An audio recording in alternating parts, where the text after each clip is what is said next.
It started as just another quiet weeknight in a small American town, when a few high school students, sitting together in the parking lot after football practice, started talking about how much food gets wasted every day while so many families nearby struggle to put meals on their tables.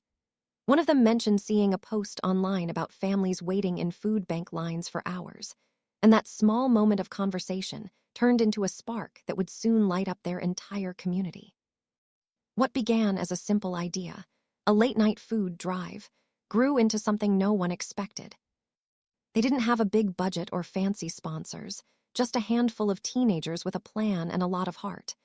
They decided they'd organize the food drive overnight, not during the day when everyone's busy, but late at night when most people are scrolling through their phones, relaxing, or getting ready for bed. They thought, maybe if we make it different, unexpected, people might actually notice. And they were right. The first challenge was figuring out how to make it happen.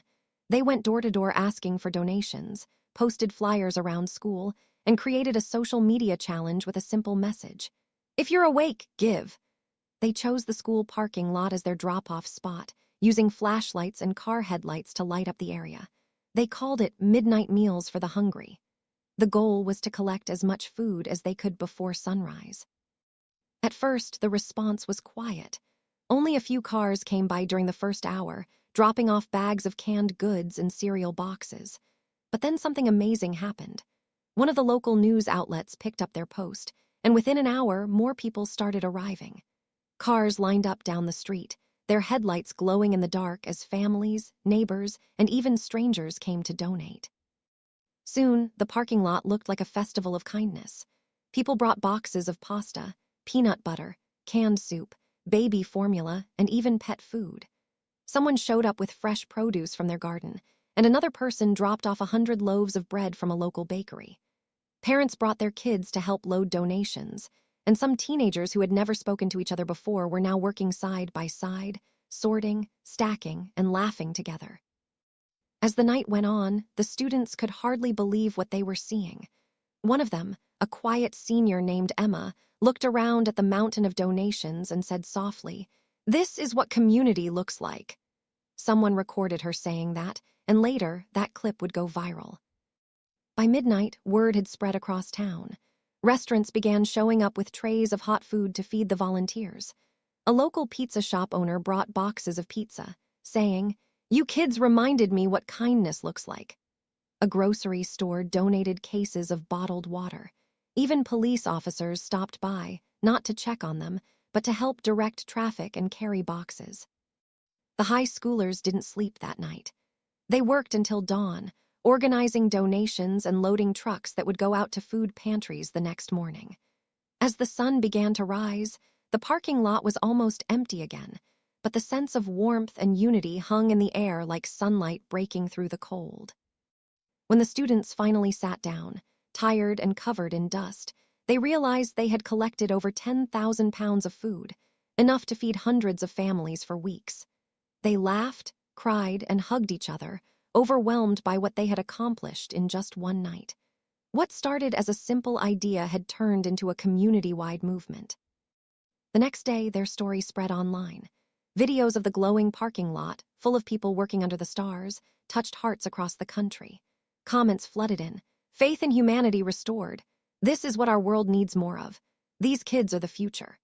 People from other towns started messaging the students, asking how they could start their own late-night food drives. It became more than a local story. It became a symbol of what happens when people choose action over apathy.